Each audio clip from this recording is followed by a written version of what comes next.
Novo livro do Apocalipse ou da Revelação, capítulo 36. Título: Nem os nossos bispos residenciais estão ainda suficientemente evangelizados. 1. O que é que Jesus Cristo hoje denunciaria? A pergunta oportuníssima foi colocada pelo semanário a 8 dignitários da Igreja Portuguesa, nota negativa para a designação de dignitários, que a publicação que sai às sextas-feiras dá às 8 pessoas ouvidas, e outra nota ainda mais negativa por só ouvir homens e destes nenhum leiga. São estas as pessoas interpeladas ouvidas: os bispos Carlos Azevedo, Januário Turgal Ferreira, Manuel Clemente, e os padres Frei Bento Domingues, Feitor Pinto, Carreira das Neves, Peter Stival, Vaz Pinto. Acabo de ler agora mesmo as respostas de cada um deles, que vêm publicadas na edição de hoje, todas obrigatoriamente curtas.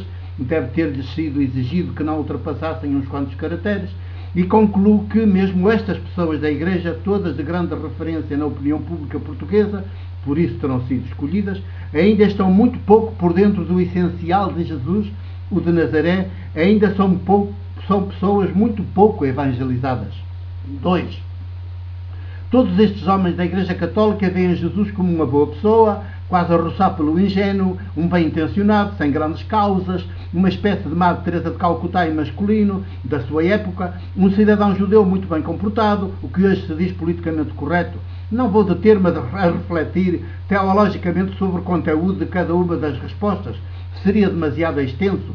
Fixo-me apenas na do Bispo Manuel Clemente, agora Bispo titular e residencial da Igreja do Porto, e num único ponto da sua resposta que, de certa maneira, está subjacente às respostas de todos os outros, ou todos não tivessem por base a mesma catequese desde a infância, uma catequese infantil, portanto.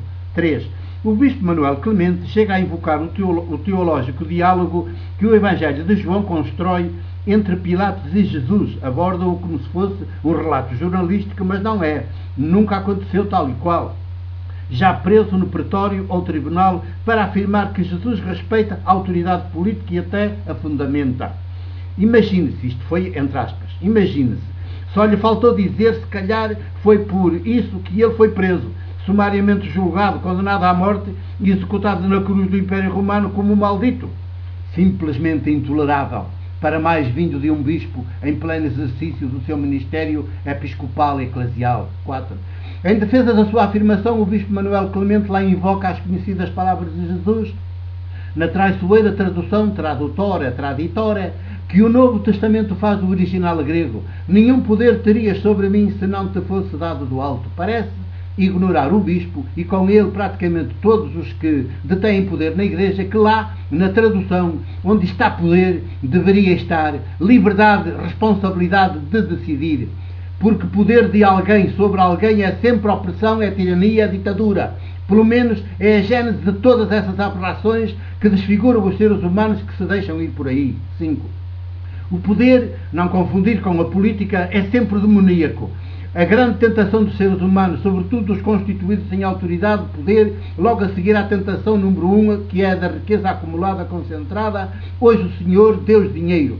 Ora, o que Jesus é posto a dizer a Pilatos neste seu duelo teológico com ele é exatamente o contrário do que diz o Bispo Manuel Clemente, e pode até ter contribuído decisivamente para a sua condenação e execução por Pilatos, que, como todo o poder institucionalizado, não perdoa que ponham em causa a sua legitimidade e reage de imediato com arrogância, sobranceria e crueldade. Olhem hoje para o nosso Cavaco e o nosso Sócrates, os dois Pilatos em miniatura que temos de suportar e sustentar nos seus luxos e nos seus passeios pelo país e pelo estrangeiro. 6. Jesus, olhos nos olhos, tira a Pilatos, ao Império Romano que ele representa, o tapete ideológico teológico em que ele se apoiava para tiranizar impunemente e sem remorsos os povos, seus súbditos, seus vassalos, seus contribuintes à força. Ao mesmo tempo que remete o homem Pilatos para o reduto da sua consciência pessoal e para o centro mais íntimo da sua decisão pessoal, a liberdade, responsabilidade pessoal e intransmissível de decidir. Era aí, nesse âmbito humano, que tudo se tinha de decidir, não no âmbito do poder, sempre demoníaco, sempre perverso, e ainda mais perverso quando se pretende justificar e aos seus atos crimes com o nome de Deus. 7. Jesus não reconheceu o poder que Pilatos reclamava, negou-o radicalmente. O que quis, e essa capacidade é que vem de Deus vivo, foi que Pilatos tivesse a humildade e a audácia de ser simplesmente homem, ser humano, nunca mais poder, nunca mais império, e que decidisse como homem, como ser humano livre, responsável, não como poder, império, porque como poder, império, o ser humano que lhe dá corpo é sempre um monstro. E monstro foi o que Pilatos foi ao decidir sobre Jesus como decidiu. E com Pilatos também foram monstros os sumos sacerdotes do templo e os anciãos, os fariseus e os doutores da lei, teólogos da época. 8. Todos a uma se colocaram para decidir sobre Jesus no âmbito do poder, quando deveriam ter-se colocado todos a uma com Jesus, o homem, o ser humano por antonomasia, contra o poder, fonte de privilégios e de discriminação, por isso intrinsecamente demoníaco e perverso, que tem de ser derrubado, destruído, não acatado, obedecido. Em parênteses, derrubou os poderosos dos seus tronos, canta o poema teológico de Lucas, logo no início do seu Evangelho, como grande ação política atribuída ao próprio Deus. Fechou o parênteses.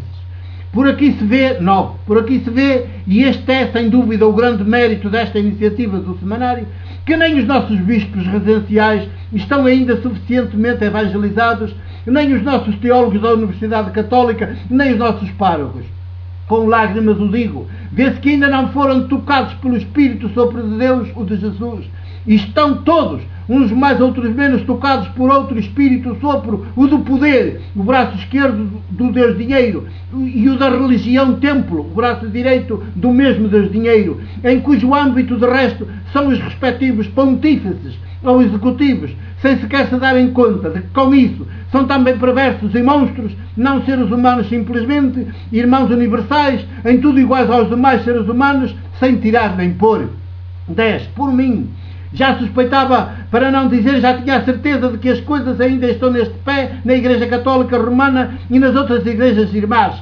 Jesus o de Nazaré continua a ser ainda hoje, e por quantas gerações mais o será, o grande desconhecido, inclusive e sobretudo dos que se confessam cristãos, elas e eles. Na verdade, o que os que se confessam cristãos conhecem, reparem que escrevi o que, portanto, ou coisa, não pessoa viva, não escrevi quem, portanto, pessoa viva e ativa, é um tal Cristo, figura mítica das religiões politeístas primitivas, um mítico Messias bíblico e não bíblico, que segundo a lenda, melhor a mentira institucionalizada, haveria de vir safar a gente sem a gente e em vez da gente.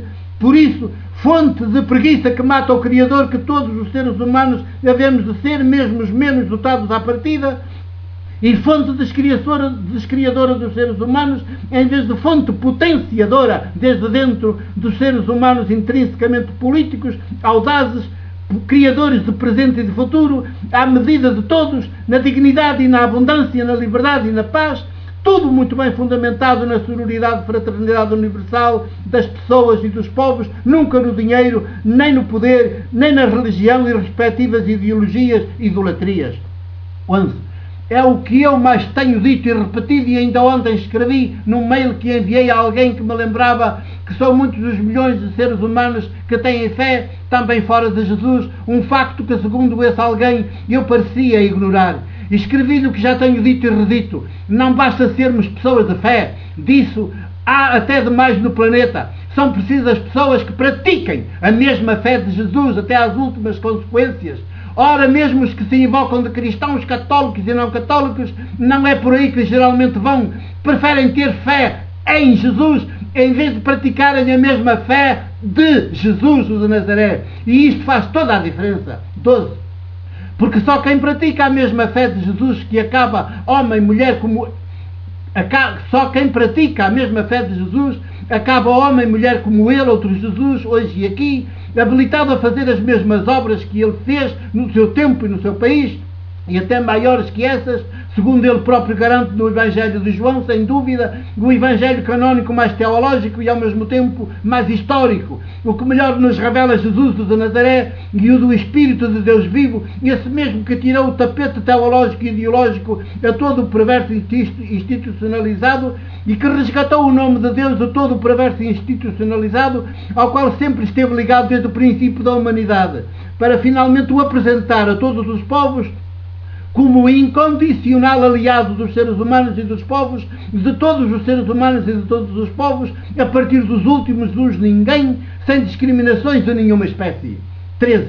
O problema é que semelhante revelação, revelar quer dizer tirar o véu que cobre, esconde algo ou alguém, e semelhante boa notícia de Jesus, que o é para todos os povos oprimidos e empobrecidos, excluídos, excomungados, amaldiçoados, escravizados, pelo perverso institucionalizado que sempre cometeu e comete todos os seus crimes de lesa humanidade em nome de Deus, ou da lei, ou da ordem, ou do Estado, tudo obras dele, mas apresentadas como sagradas e intocáveis, nem sequer as respectivas vítimas creem nela. E a verdade é que, manobradas pelas minorias dos privilégios, que dão corpo ao perverso institucionalizado, a ordem mundial fundada no dinheiro, no poder, no templo, religião, não na sororidade, fraternidade dos seres humanos e dos povos, quando chamadas por elas a pronunciar-se concretamente no caso de Jesus, que foi também o momento da sua morte, ressurreição, glorificação, juntaram os seus clamores aos das minorias dos privilégios e exigiram a sua morte na cruz do Império.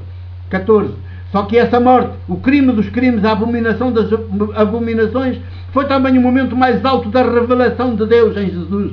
Ficou bem a nu, de uma vez por todas, o perverso institucionalizado que é a ordem mundial, fundada no dinheiro, no poder e no templo, religião, em vez de na sororidade, fraternidade universal dos seres humanos e dos povos. E por mais que ela se faça passar por boa e verdadeira, é intrinsecamente perversa, mentirosa e assassina. Matou Jesus, a vida em ação, a verdade que nos faz livres em ação, o caminho de salvação, humanização em ação, e continua a matá-lo lá onde hoje ele aparecer vestido de dissidência, de heresia, de heterodoxia, de insurreição, de insubordinação, de desobediência, de subversão, de conspiração, de combate libertador e desarmado, de ateísmo anti-idolátrico. 15. É esta denúncia de fundo, estrutural, este desmascaramento que Jesus de Nazaré fez e o Jesus do seu espírito do século XXI também tem de continuar a fazer. Se, é claro, tiver mulheres, homens que pratiquem a mesma fé dele, a qual fará deles outro Jesus agora ao jeito e com a linguagem do século XXI. 16.